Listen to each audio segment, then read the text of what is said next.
Baripada MPC college रे निर्वाचन हिंसा छात्र अशांति जोगु कॉलेज रे निर्वाचन बातिल करा जायछि। कॉलेज रे साइन डाय घोषणा होईछि। आज चूड़ांत प्रार्थी तालिका प्रकाश पाइतिला किंतु तालिका रे किछि प्रार्थी को बाद दिया जिबाकु नै असंतोष सृष्टि होइतिला। 30 रु 40 जन छात्र प्रिंसिपाल को रूम रे पसी भंगारुजा करथिले। Computer chair table CCTV camera सहित विभिन्न जिनिस भंगारुजा करछन्ते। फल रे कॉलेज रे उत्तेजनापूर्ण परिस्थिति सृष्टि होईछि। ए घटना रे पुलिस 3 छात्रन को अटक रखिथिबा जना पड़िछि।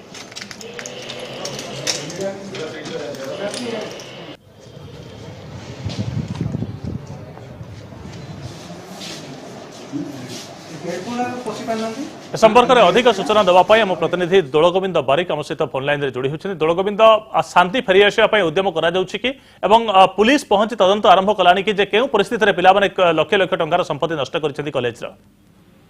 हाँ संग्राम भाई जो भाई भाव में कॉलेज पड़ा जड़ा होती जो लक्ष लक्ष टंकार जो संपत्ति कॉलेज नष्ट हो जाए पुलिस 3 जन छात्र को अटक रखी थाना बर्तमान तदंत जारी रखी।